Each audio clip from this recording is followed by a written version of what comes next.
자, 기재부에서 보도 설명 자료를 냈습니다. 제목은 2020년 1월 1일부터 다주택자의 최종 1주택자에 대한 보유 거주 기간은 최종 1주택자가 된 날부터 기산한다. 일시적 2주택도 종전주택 양도 시점에 1세대 1주택 비과세 요건을 갖춘 경우에 하나여 비과세 된다. 라는 보도 자료가 갑자기 나왔습니다. 이게 이제 2021년 7월 12일 월요일 아마 밤에 이렇게 나온 걸로 제가 알고 있는데, 이게 좀 히스토리가 있습니다. 어떤 내용인지 그 배경을 좀 알아보셔야 될 것 같은데, 자, 이겁니다. 같은 날 나왔던 기사죠. 조선일보에서 나온 기사고요.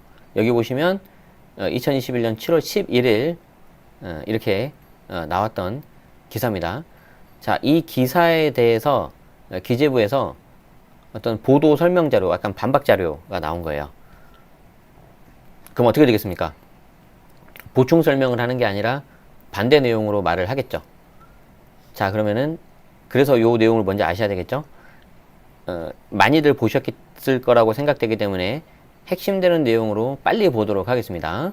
자, 일단 기사 먼저 보면은, 자, 인천과 서울 송파구에 매수한 지 각각 9년, 5년 된 아파트를 보유한 김모 씨가 건물 투자를 위해서 두 아파트를 팔기로 했는데, 두 채를 그냥 팔면 양도세가 6억이 넘기 때문에 어떻게 할까 고민했는데, 그 담당 세무사님이 하나를 더 사라고 했대요. 그것도 그냥 어떤 집을 사냐면은 강원도 원주에 있는 공시가 1억 미만 아파트를 전세 끼고 2천만 원에 사라는 거죠. 이게 실제 들어간 돈이 2천만 원이라는 거예요. 그래서 다주택자에 대한 양도세, 종부세가 대폭 강화됐는데 세무사가 세금을 줄이려면 집을 한 채 더 사라고 하니까 황당했다는 거죠. 그런데 결과적으로 2억 원이 줄었다는 거죠. 자, 근데 아까도 말씀드린 것처럼 기재부에서는 아니다라는 거예요. 자, 그러면 여기 나온 기사에 나온 이 김모 씨는 어떻게 되는 걸까요? 일단 좀 가봐야 돼요. 아직 최종 결정은 안 하는데 안타깝지만 2억을 못 줄이는 상황으로 될 수도 있습니다. 그래서 오늘 방송의 목적은 미리 결론부터 말씀드리냐면은 조금 약간 홀딩 하시라는 거예요. 이거 조선일보 내용이 뭔지 대부분 많이 아실 거예요. 왜냐면 지금 조선일보만 나온 게 아니라 그 전에 다른 언론사에서도 몇 번 여러 번 나왔어요. 그렇기 때문에 아시는 분들은 그냥 아름아름 알고 있는 내용인데, 그거 하시려는 분들은 일단 잠깐 홀딩 하시는 게 좋겠어요 라고 말씀드리고 싶어서 오늘 방송하는 겁니다. 제가 여기에 대해서 이게 맞고 틀리고 뭐 이렇게 해야 되고 저 이런 거 오늘 하려는 거 아닙니다. 저도 지금 잘 모르고 있고 굉장히 좀 어렵고 있고 그냥 제가 아는 한도 내에서만 설명드리려고 하는 거예요. 아시겠죠?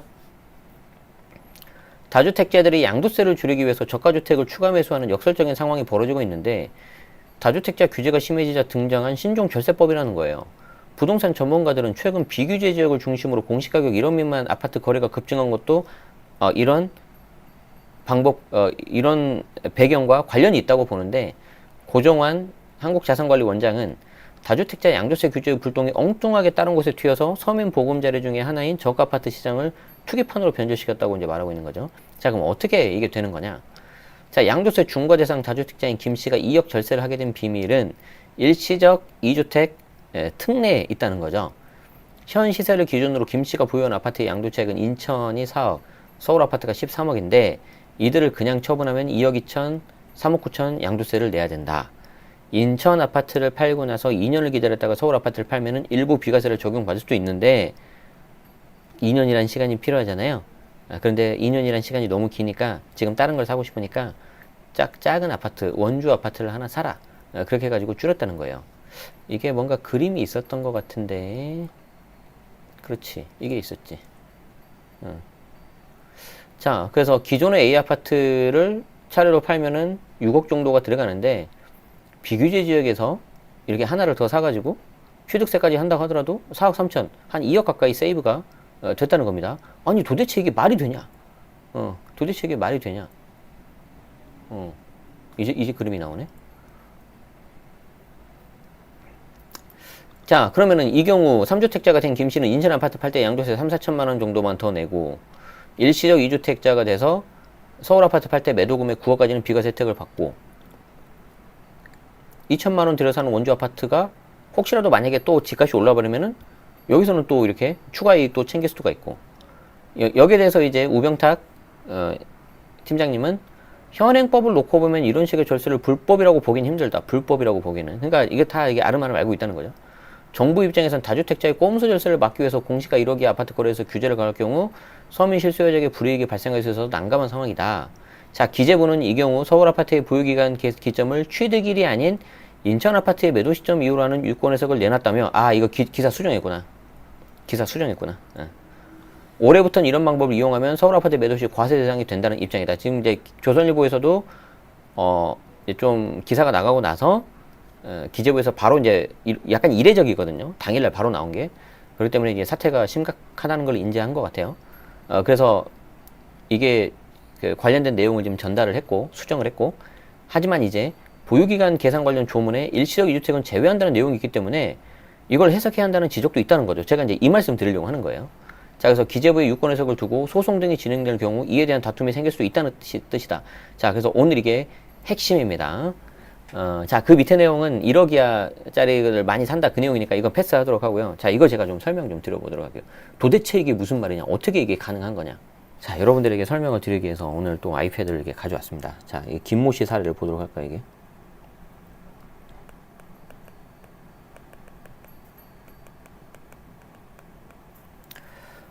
지금 김모 씨 사례를 보면은 구체적으로는 안 나와 있는데 인천이 9년 됐고 서울에 있는 게 5년이 됐기 때문에 인천을 먼저 샀네요. 지금 인천 A. 자, 그 다음 서울 B. 이렇게 됩니다. 자, 일단 인천을 사고 서울을 산 다음에 곧바로 인천 팔아가지고 일시적 2주택 비과세 받았으면 아무 문제가 없어요. 아무 문제가 없는데 요 두 채인 상태에서 일시적 2주택 비과세 기간 끝나고 21년 1월 1일 넘었을 때 다주택 상태로 돼 있다는 거죠. 자, 그러면은 여러분들이 생각을 해보세요. 자, 양도 차익이 누가 더 클까요? 당연히 서울이 크겠죠. 자, 여기는 지금 양도 차익이 어디 보자. 기사를 잠깐 좀 볼게요. 인천이 4억, 서울이 13억이네. 자, 이게 이제 차익이 4억, 서울은 13억. 가장 무난하게 하는 방법이 뭡니까? 인천을, 자, 첫 번째 방법. 인천을 팔고 2년 추가 보유 또는 거주 후 서울 매도 이렇게 하면 되겠죠. 그럼 비과세가 되겠죠. 9억 이하까지는. 자, 이게 가장 무난한 방법이에요. 그런데 문제는 2년을 추가로 더 있어야 되죠.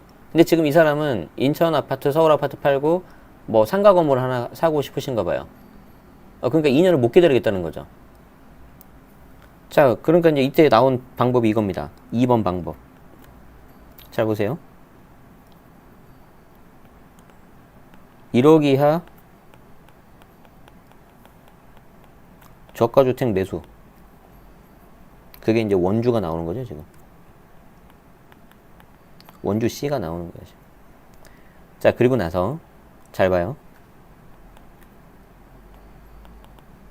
인천 매도. 그리고 남은 B와 C가 일시적 2주택 비과세. 이렇게 되는 거죠. 자, 즉 3주택이 된 상태에서 인천을 날려요. 그리고 서울 B하고 원주 C가 나오면은 일시적 2주택 비과세가 된다. 이렇게 되는 거죠. 그래서 그 경우에 비과세가 되니까 꽤 많이 한 2억 정도를 세이브했다. 이렇게 나오는데 곧바로 저녁에 기재부에서 반박 자료가 나왔어요. 자, 그러면 기재부가 말하는 내용은 뭐냐? 한번 봅시다. 보도 내용, 조선일보에서 다주택자들이 양도세를 줄이기 위해서 저가주택을 추가 매수하는 역설적인 상황이 벌어지고 있고 인천, 서울에 주택을 보유하고 있는데 이 경우에 원주를 추가 매입하고 나서 인천 주택을 처분하고 남은 서울과 원주가 서로 일시적 2주택 비과세 상태가 되니까 이 경우에는 서울 같은 경우에 추가 2년 되지 않고 곧바로 당초 취득일로 가가지고 비과세가 돼서 2억을 세이브했다라는 보도 내용이 있는데 그렇지 않다. 일단 기재부 입장입니다. 주택 양도할 때 1세대 1주택 양도세 여긴 좀 천천히 읽어볼게요. 주택 양도할 때 1세대 1주택 양도세 비과세를 받으려면 보유 요건을 충족해야 되고 취득 당시에 조정 대상 지역에 있는 거를 취득했다면은 당연히 거주까지 해야 된다. 뭐 이건 뭐 다 아는 내용 아니겠습니까? 자, 그러면은 보유 거주 요건을 계산하는 데 있어서 이건 이제 어려운 말로 좀 기산한다고 해요. 21년 1월 1일부터 다주택자는 1주택 외의 주택을 모두 처분하고 최종 1주택자가 된 날로부터 보유기간을 재계산하도록 규정하고 있다. 이게 이제 소득세법 시행령 154조 5항 단서. 이따 보여드릴게요. 그리고 기재부 예규, 재산세제가 35. 이렇게 나와 있다는 거죠.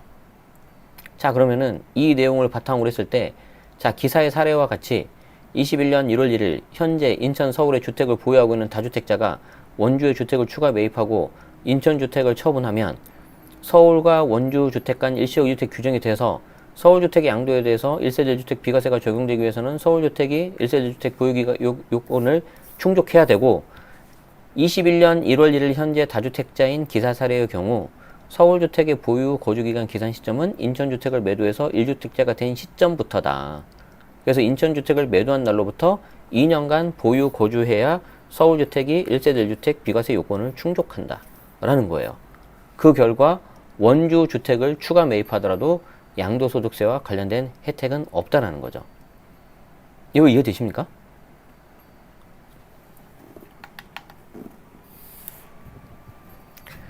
자, 그러니까 기재부 입장은 지금 이거예요.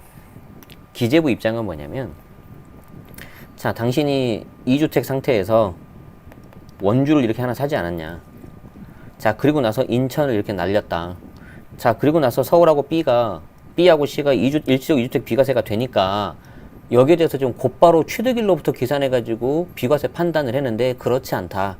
이 경우에도 추가 2년 있어야 된다. 근데 우리가 앞에서 봤었던 기사 내용하고 완전 다르죠? 이상하죠? 지금 보니까 구체적으로 나와봐야 되는데 이것 때문에 그런 것 같아요. 요거. 21년 1월 1일 현재 다주택자인 기사 사례의 경우 21년 1월 1일 현재 다주택자인 기사 사례의 경우 그러니까 지금 이 사례에 나온 김모 씨 사례 같은 경우에는 21년 1월 1일 이때부터 이제 최종 1주택 개념이 들어가는데 이 날 기준으로 했을 때 2주택 상태다. 그러니까 이 경우에는 추가 2년 있어야 된다. 원래부터 일시적 2주택 비과세 요건을 갖춘 상태에서 이렇게 하나 더 사고 해야지 비과세가 된다. 라고 저는 그렇게 해석이 돼요. 지금 여기 자료 보면 이렇게 되어 있거든요. 일시적 2주택도 종전주택 양도 시점에 1세대 1주택 비과세 요건을 갖춘 경우에 한해서 비과세 된다. 근데 이게 기사에 보면은 비록 수정을 했지만 지금 이렇게 나오잖아요. 자, 보유기간 계산 관련 조문에 일시적 2주택은 제외한다는 내용이 있어서 종전주택, 즉 서울은 이에 적용을 받지 않는 걸로 해석해야 된다는 지적이 있다. 기재부에 유권 해석을 두고 소송 등이 진행될 경우 이에 대한 다툼이 생길 수 있다는 뜻이다. 자, 그러면 저는 결론은 다 말씀드렸어요. 결론은 말씀드렸어요. 자, 이 방법 쓰시려는 분들은 좀 참으세요. 좀 참으시고 기재부의 해석이 보도자료 말고 뭔가 유권 해석으로 나오거나 아니면 뭔가 조문을 바꾸거나 뭔가 할 거예요. 근데 조문을 바꾸는 게 최소한 대통령 시행령이고 아니면 국회에서 바꿔야 되는데 쉽지는 않잖아요. 그렇기 때문에 뭔가 유권 해석으로 나올 가능성이 높다. 자, 그러면은 기다리실 분들은 기다리시는 거고 뭔가 리스크를 안고 하겠다 하시는 분들은 하셔야 되는데 제가 봤을 때는 안 하시는 게 좋을 것 같고 자, 결론은 제가 말씀드렸고 이제 우리 방송의 컨셉이 똑똑해지는 방송이지 않습니까? 이제 몇몇 분들께서 결론만 좀 빨리 말해라 하시는 분도 계시는데 결론을 말씀드렸으니까 이제 안 들으셔도 되고요. 자, 그럼 도대체 이게 왜 이렇게 되는지 좀 이유는 알아야 되냐. 이유는 우리가 좀 이유를 알고 알아야지 다음에 이런 비슷한 일이 나올 때 이제 좀 대응을 하지 않겠습니까? 자, 그래서 조문을 보도록 하겠습니다. 여러분들이 좋아하는 조문 소득세법 시행령을 보시면 되고요. 제가 이걸 또 다 찾으면 여러분이 힘드니까 다 찾아놨어요. 여기서 이제 뭘 보냐면 154조 보시면 됩니다. 154조.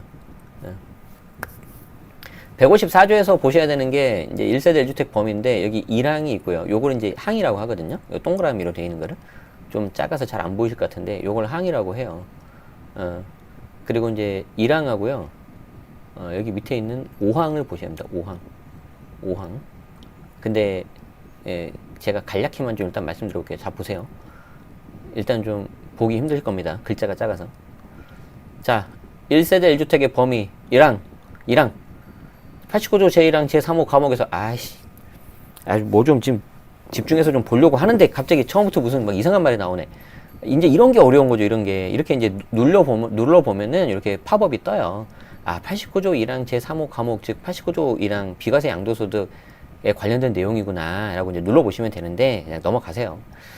자, 어쨌든 비과세에 대한 내용에서 대통령령으로 정하는 요건이란 1세대가 양도일 현재 국내에 1주택을 보유하고 있는 경우로 보유기간이 2년인 경우에 해당되고 가로 안에 있는 내용은 조정대상 지역인 경우에는 2년 거주, 그거예요.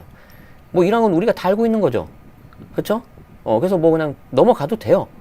넘어가도 되고, 이제 그 밑에 이제 뭐 거주 요건 제외 막 이런 것들이 있는데, 일단 오늘 핵심은 5항이니까 바로 5항으로 갑니다. 자, 5항으로 딱 가서 봐요. 5항으로 가서 딱 보는 순간 숨이 딱 막히죠. 도대체 뭔 소리야 이거. 자, 1항에 따른, 자, 1항이 뭐였어요? 비과세였잖아요. 1세대 1주택 그거였잖아요. 비과세 되는 거. 자, 그래서 제가 해석을 해서 읽어볼게요.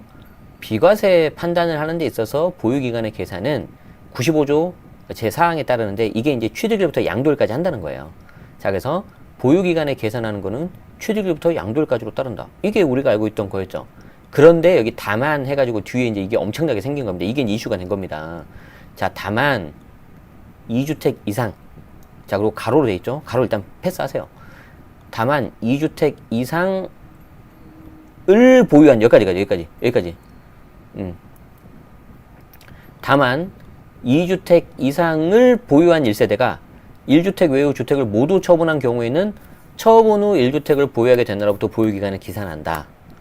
그런데 이게 2019년 2월 12일에 개정을 하면서 요 관련된 부칙을 보면은 2021년 1월 1일부터 시행한다고 나와요. 그러니까 거기까지 제가 패스할게요. 너무 복잡하니까.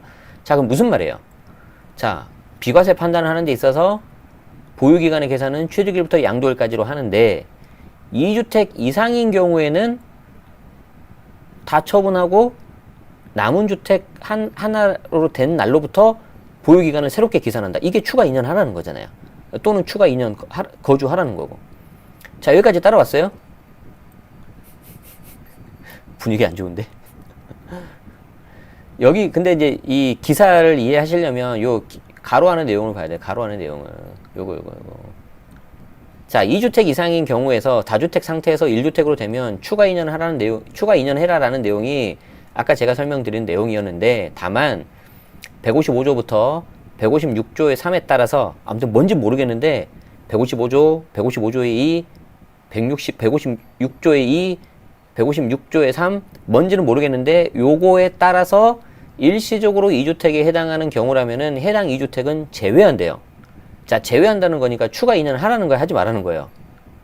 하지 말라는 거죠. 좋은 거예요, 좋은 거. 우리한테. 그런데 요 콤마 뒤에 있는 거, 2주택 이상을 보유한 1세대가 1주택 외의 주택을 모두 처분하는 경우, 양도, 증여, 용도 변경, 그리고 오피스텔은 아예 콕 집어가지고 써놔버렸어요. 오피스텔을 업무용 건물로 사실상 용도 변경한 경우도 포함한다. 그러니까 오피스텔 같은 경우에도 주거용으로 쓰다가 업무용으로 용도 변경하면은 이 경우에도 처분을 한 것으로 보는데, 이때 처분하는 경우에는 신규 주택을 취득해서 일시적 2주택이 된 경우는 제외하지 않는다.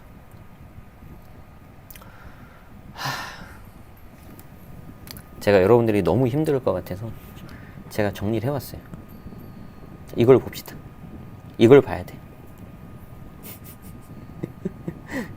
이걸 봐야 돼. 잘 봐요. 이게 아까 제가 5항에 있는 것만 따로 떼온 거거든요. 자, 비과세 계산은 취득일부터 양도일까지 한다. 오케이, 적읍시다. 취득일부터 양도일까지로 한다. 다만 2주택 이상, 자, 2주택 이상, 이거를 요렇게 바로 와, 이렇게 바로 이쪽으로. 2주택 이상을 보유한 1세대가 1주택 외의 주택을 모두 처분한 경우에는 처분 후 1주택을 보유하게 되는 날부터 보유기간을 계산한다. 이게 이제 플러스 2년 하라는 거예요, 이게. 우리 잘 따라오고 있어요? 잘 따라오고 있어요? 자, 그 다음 우리한테 좋은 거니까 파란색 할게요. 파란색. 자, 파란색 좋은 거. 자, 빨간색 나쁜 놈 할게요. 나쁜 놈 너무 그러니까 안 좋은 거. 이렇게 할게요. 파란색 색칠한 걸 잘 보세요. 155조, 155조의 2, 156조의 2, 156조의 3에 따라서 일시적으로 2주택에 해당하는 경우에는 해당 2주택은 제외한다. 뭘 제외한다? 추가 2년에서 제외한다. 이거예요, 이거. 추가 2년에서 제외한다. 자, 이 말은 무슨 말이에요? 추가 2년 하라는 거야, 하지 말라는 거야? 안 해도 된다는 거예요. 155조부터 156조의 3위. 그러면 155조가 뭐예요? 이게 일시적 2주택 비과세예요. 자, 그러면 빨간색 안 좋은 거 있죠? 안 좋은 색은 뭐예요? 안 좋은, 제외하되 2주택 이상을 보유한 1세대가 1주택 외의 주택을 모두 처분하고 요건 이렇게 바로 가야 돼. 처분하고 신규 주택을 취득해서 일시적 2주택 된 경우는 제외하지 않는다. 그러니까 이때는 추가하라는 거. 이때는 추가하라는 거지. 자, 그래서 정리하면 뭐예요? 파란색은 추가 안 해도 돼. 빨간색은 추가해야 돼. 그럼 파란색이 대표적인 게 뭡니까? 추가 안 해도 되는 거. 155조. 요게 일시적 2주택 비과세거든요. 하나 더 사서. 자, 그런데 비슷한 놈 있죠? 모두 2주택 이상에서 하나를 처분하고 하나만 남긴 상태에서 신규 주택을 취득해서 일시적 2주택이 된 경우는 제외하지 않는다. 추가해라. 이제 제가 최종 정리해 드릴게요. 아이고 힘들어 씨. 자, 잘 봐요. 케이스 1번. 케이스 2번. 이거 제가 어제 라이브 할 때 했는데. 자, A가 있어요. B가 있어요. 자, 케이스 1번은 B를 팔아요, 이렇게. 이걸 먼저 팔아요. 그리고 나서 C를 사요. 이 경우에는 A가 추가해야 돼요, 안 해야 돼요? 추가해야 돼, 안 해야 돼요? 당연히 추가해야죠. 왜? 두 개에서 하나를 날려버리고 그 다음에 하나 더 사서 인위적으로 만들어버렸잖아요. 그거 하래요, 하지 말아요? 하지 말라고 여기 써있잖아요. 지금. 자, 봐요. 2주택 이상을 보유한 1세대가 1주택 외의 주택을 모두 처분하고 그런 다음에 신규 주택을 취득해서 일시적 2주택이 되는 경우에는 제외하지 않는다. 즉 추가해라 이 말이잖아요. 맞죠? 자, 그런데 케이스 2번 봐요. 케이스 2번. 케이스 2는 이게 이제 신기한 거지. A, B. 자, 그 다음 여기서 C를 삽니다. 요게 1번이에요. B를 파는 게 아니라. 그 다음에 B를 팔아요. 뭐 A를 팔아도 돼요. 근데 B를 이렇게 팔고 그 다음에 A, C가 이렇게 일시적 2주택 비과세 하는 거예요. 자, 이때는 추가 2년 해요, 안 해요? 이때 안 해요. 취득일부터 가요. 여기 보면 조문에 그렇게 돼 있잖아요. 여기 보면은 조문에 155조 등은 제외하지 않는다. 이게 제외한다. 그러니까 추가 2년 안 해도 된다. 자, 이렇게 됐잖아요. 자, 그러면 다시 돌아와. 아우 힘들어. 그러면 이 기재부 해석은 왜 이렇게 나오는 걸까? 기재부 입장은 지금 여러분들이 이거를 아무리 정부 정책이 지금 막 좀 불편하고 그렇다 하더라도 무시하시면 절대 안 되는 게 이 과세를 결정하는 그 주관 부서입니다. 그렇기 때문에 입법자의 어떤 재량도 있고요. 그래도 이 조문이라든가 법에 대해서는 훨씬 우리보다 뛰어나신 분들이에요. 그러니까 그냥 하는 말은 아닐 거란 말이에요. 제가 생각하기엔 요거 같아요. 요거. 2021년 1월 1일 현재 다주택 상태다. 2021년 1월 1일 현재 다주택 상태에서 이게 하나 더 사서 하나 팔고 똑같이 두 개를 만들었다. 그 경우에는 안 해주겠다. 지금 그런 것 같아요. 제 생각입니다. 이거는 좀 다음 주에 좀 오시는 우리 최한규 세무사님한테도 좀 들어보고 제 주변 지인 세무사님한테도 좀 들어봐가지고 좀 정리가 되고 그리고 이제 뭔가 기재부에서 또 뭔가 해석이 더 정확하게 나올 거예요.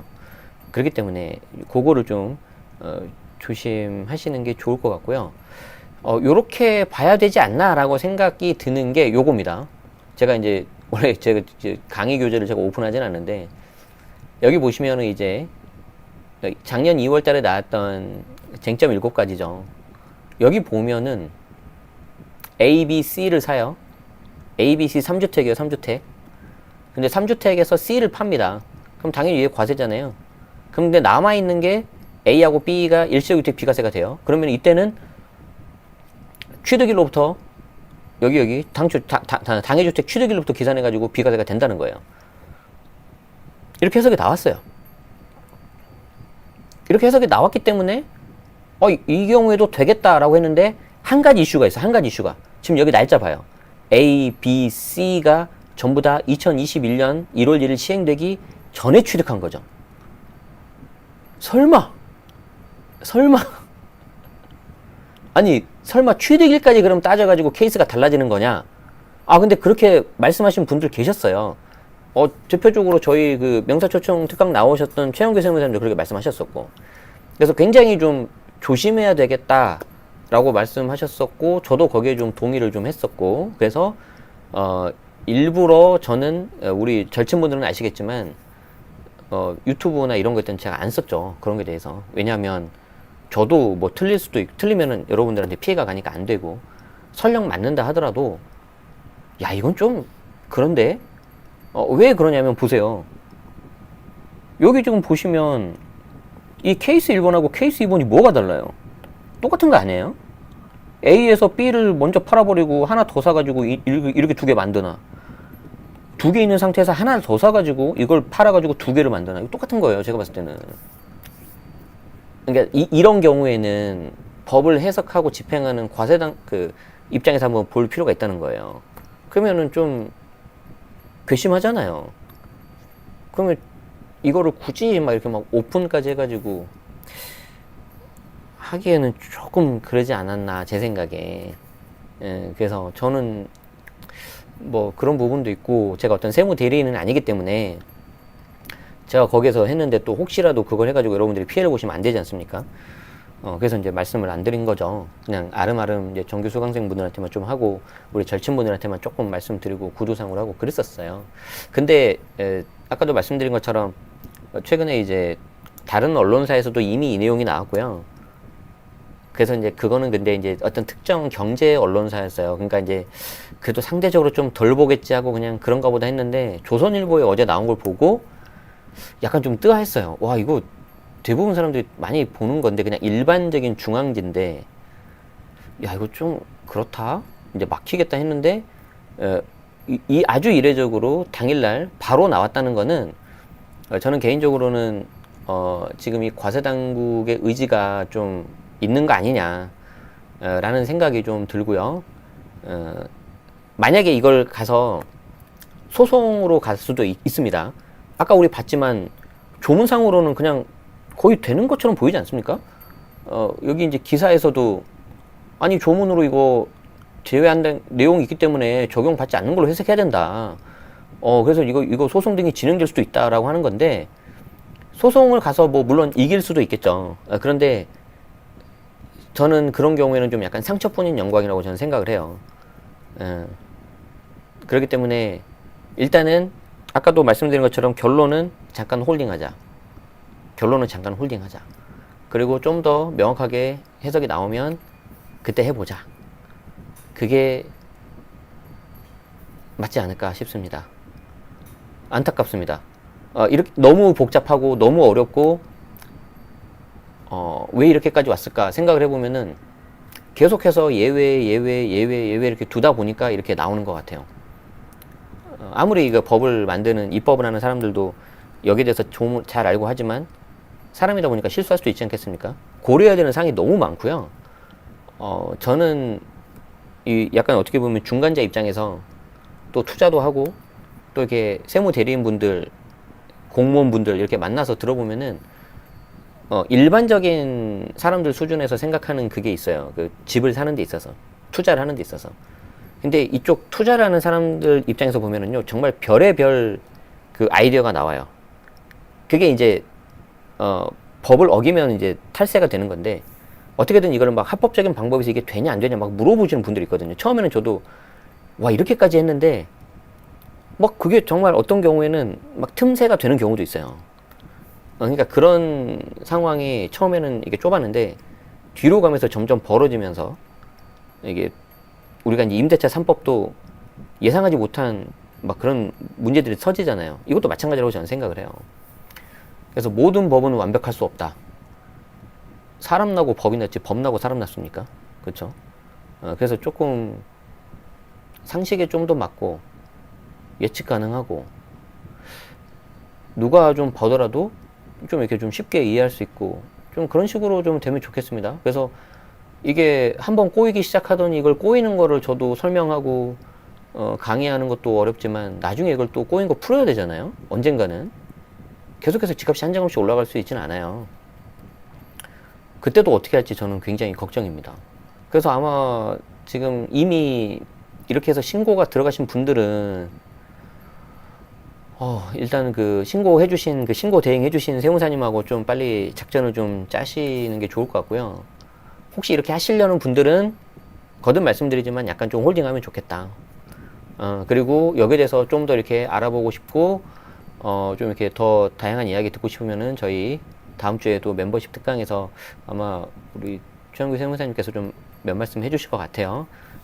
그래서 그것도 참고하시면은 더 좋을 것 같습니다. 굉장히 참 안타깝습니다. 개인적으로는. 이게 이제 결국 조금 어려운 말로 납세 협력 비용이라고 하는데 내가 그냥 뭐 무슨 절세 뭐 탈세는 말할 것도 없고 절세도 나는 별로 관심 없고 나는 그냥 내가 정해진 데에서만 그냥 쉽게 세금 내고 싶어 라는 분들 분명히 계시잖아요. 내가 셀프로 해서. 근데 그런 분들조차도 이제 세무사 상담도 좀 받아야 되고 필요에 따라서는 신고대행 맡겨야 되고요. 상담료만 몇십만 원 하잖아요. 신고대행료도 금액에 따라서 막 적게는 100만원, 200만원, 막 300만원 그렇습니다. 그렇기 때문에 제가 다시 한번 기다리자고 하는 거는 지금 이 보도자료를 빨리 낸다는 거는 기재부에서 어떤 의지가 있다. 두 번째는 요런 거 그 매수하는 행위를 좀 막으려고 하는 것도 있어요. 아까 이 말씀 못 드렸네요. 그렇기 때문에 이 내용이 현재 확정은 아닙니다. 뭔가 유권 해석이라든가 그런 걸로 해서 뭔가 이제 정식으로 나올 거예요. 근데 그걸 하기까지는 좀 시간이 걸리니까 일단 보도자료 먼저 반박자료 낸 것 같아요. 그러면 정부가 반박자료 낸 이유는 뭘까요? 제가 봤을 때는 과세하려는 것도 있겠지만 과세보다는 지금 1억 이하짜리 매수하는 그게 너무 싫은 거예요, 지금. 제가 봤을 때는. 그래서 그거를 좀 막으려고 하는 게 아닌가 싶습니다. 제 생각은. 오늘은 제가 다른 일정이 있어서 방송을 조금 일찍 시작을 했고요. 시작을 했는데 많이들 이렇게 와주셔서 감사드립니다. 예. 다음에도 또 이렇게 후속 작업이 나왔을 때 곧바로 들으시려면은 구독하시고 알림 해 놓으시면은 훨씬 편하게 받을 수가 있습니다. 그러면은 저에게는 또 큰 힘이 또 됩니다. 네, 여기까지 하도록 하죠. 오늘 이거 어려운 내용 들으시느라 고생 많으셨습니다. 조문 보는 거 어려웠죠? 저도 너무 어려웠어요. 여러분 오늘 하루도 많이 더운데 즐겁게 보내세요. 아시겠죠? 자, 빠이빠이.